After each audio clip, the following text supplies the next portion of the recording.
Yeah, what a beautiful night. What a beautiful scenery. So fantastic to be here in Brussels and discuss on supply chain, sustainability, on the new directive, and on challenges and demands we have as industry. And I think it was really a fantastic event because, well, we had all stakeholders here. We had the political side, we had the decision makers, we had the industry, we had NGOs, and we really raised important points, and we really fostered a discussion which is important now in the next step to finalize this legislative process. So BMW, I think, was a good player in this discussion and played an important part. And so, yeah, it's a wonderful evening. Great.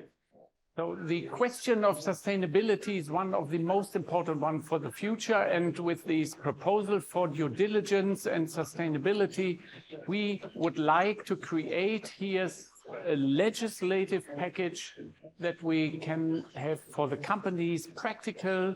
It should be achievable also. And we would like to see this also in a way successful also for the goals we have written into this proposal.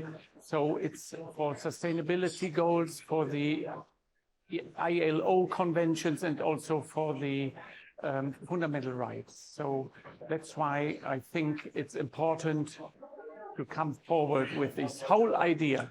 And here we see already a product, what might be a way forward for all of us. The RBA actually opened up an office here in Brussels in 2017 with a goal and objective of monitoring closely the work of the European Commission and their mandatory due diligence.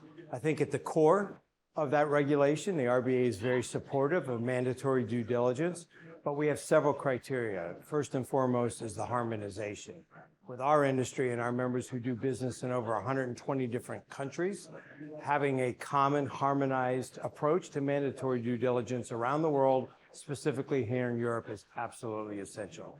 Understanding the legal liabilities of companies in the framework is very, very extremely important in it. And building on the work of a common framework like the OECD, like the UNGP, so that we don't duplicate the efforts or redefine them, we build on top of it.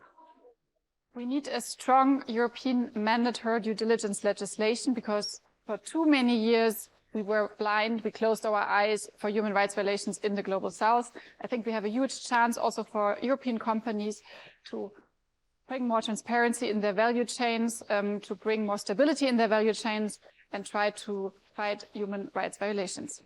With the EU regulation, I think we have a good chance to get companies to be responsible for their human rights issues along the whole supply chain. And I think there is a big issue and a big chance that we have a risk-based approach, because there is no need to have the whole companies to get in their whole supply chains, but they have to be aware where the risks really are, and then they have to get into action. And therefore, the due diligence is a good approach. Due diligence will only work if we understand the value chain. And to do that, we need to use digital tools. Catena X is doing just that. It is networking the whole value chain. And after we understand the value chain, we can then exchange information regarding risk analysis and also where we achieved improvements already. And that will be a big step. But we aim to do that by keeping data sovereignty and data safety to a high standard. Seitens Puma beschäftigen wir uns schon lange mit dem Thema Menschenrechte in der Lieferkette. Wir auditieren beispielsweise seit über 20 Jahren alle unsere Tier-1-Hersteller jedes Jahr. Daher sind wir über eine europäische Harmonisierung zum Thema Supply Chain Due Diligence erfreut. Und für uns ist es nur wichtig, dass kein übermäßiger bürokratischer Aufwand entsteht und Rechtssicherheit geschaffen wird.